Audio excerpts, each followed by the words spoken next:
Outlined a series of executive actions on gun violence today, hurried by what has just happened in the last month alone. In March, within just 15 days, 3 high-profile mass shootings in Georgia, Colorado, and California. And then just yesterday, another one in South Carolina, where a gunman killed a grandfather, a grandmother, their 2 children, and another man at a private home in Rock Hill. The president's executive orders direct the Justice Department to issue a ruling on so-called ghost guns, untraceable weapons that can be made at home from parts purchased on the internet. The president said he wants those gun kits to be treated as firearms. The EOs also direct the Justice Department to regulate a gun accessory known as a stabilizing brace, which can be used to allow a pistol to operate similarly to a rifle. The DOJ will also be tasked with publishing a template for red flag legislation to be adopted by the states. And the White House is going to invest in community interventions to prevent gun violence. This afternoon, the president said enough is enough. He called gun violence an epidemic and said something must be done. Violence in this country is an epidemic. Let me say it again. Gun violence in this country is an epidemic, and it's an international embarrassment.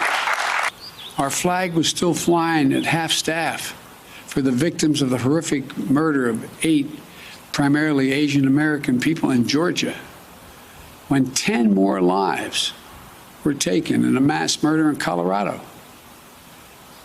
You probably didn't hear it, but between those 2 incidents, less than 1 week apart, there were more than 850 additional shootings.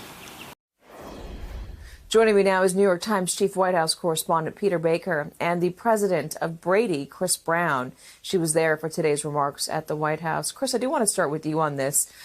Executive orders, not as effective as legislation, but I'm wondering your take on what the president did today. What is it?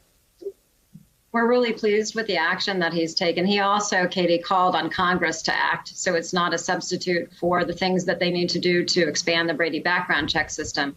But the kinds of changes he's asking Merrick Garland to make are ones that we had recommended at Brady over the last year, looking at the kinds of things that ATF can do in its own authority to better regulate ghost guns. Those are proliferating all across the country, to issue this gun trafficking report. And that's really important, Katie. That's data that is not public. The NRA has fought such a report for the last 2 decades. That's the last time ATF produced this.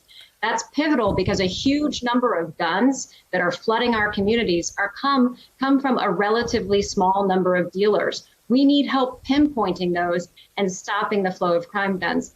This money also for the community violence intervention is a big investment in proven strategies that work that have been really underfunded. So we're pleased with the comprehensive nature of these proposals and with the recommendation, the nomination of David Chipman, who's a true champion for gun violence prevention and someone who worked at the ATF for 25 years, so certainly knows the agency.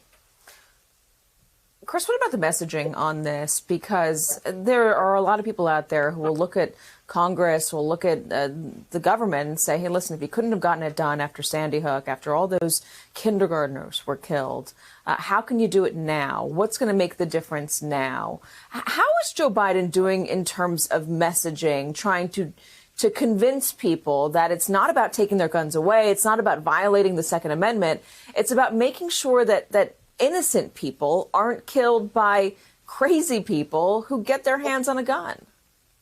Well, Katie, that's exactly the point that he made today. We were really pleased that he called it what it is. This is a public health epidemic. And he also noted that none of these strategies in any way violate anyone's Second Amendment rights. He noted, and this was said on the campaign trail by someone who's now the Secretary of Transportation, that the Second Amendment doesn't have to be interpreted as a death sentence to our fellow Americans. These kinds of efforts have broad support among gun owners, non-gun owners, all Americans, because we're all sick and tired of the epidemic of gun violence. I think importantly, he's noting that these are public health solutions and building the case, not just for legislative change. He's saying that must happen, but also for funding and for his cabinet, his agencies to look at this comprehensively as the kind of public health epidemic that it is. Peter, let's talk about legislative change here. Part of the reason it hasn't happened so far is because of single-issue voters who only vote on the issue of their guns, and all of the money that is poured into specific candidates, specific lawmakers, to not change anything. Well, that's right. Look, if you do polls on ideas that this president has put forward, either the executive orders he put forward today or the legislative ideas that he's talked about, polls show a lot of support, broad support across party lines, even among a lot of gun owners, according to surveys in the past.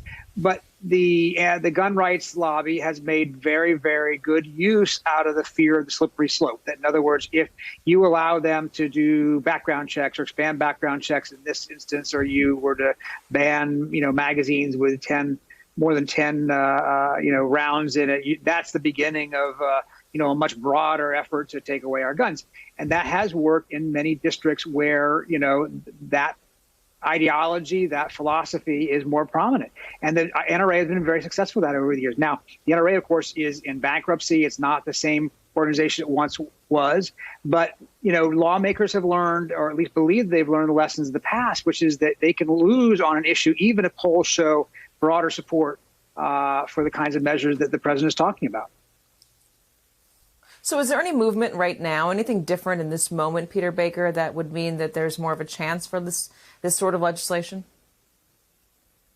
It doesn't seem like it. Obviously, you still hear people talking about it. You hear Pat Toomey, the Republican senator from Pennsylvania who tried to come up with a background check legislation with Joe Manchin a number of years back after Sandy Hook, talking about, is there something that they could put forward? Is there something they could get some Republican support for? But broadly speaking, it doesn't seem like the dynamics have shifted on Capitol Hill. Remember, the Senate that rejected that relatively modest proposal back in 2013 had even more Democrats than the current one does. It's a 50-50 Democratic Senate. Yeah. And of course, the House is pretty tight, too. So I don't think the dynamics have shifted very much on Capitol Hill. At least they haven't shown that they have so far. Hey, thanks for watching our YouTube channel. You should know that you can follow today's top stories and breaking news and catch up on your favorite MSNBC shows all in one place. Download the NBC News app today.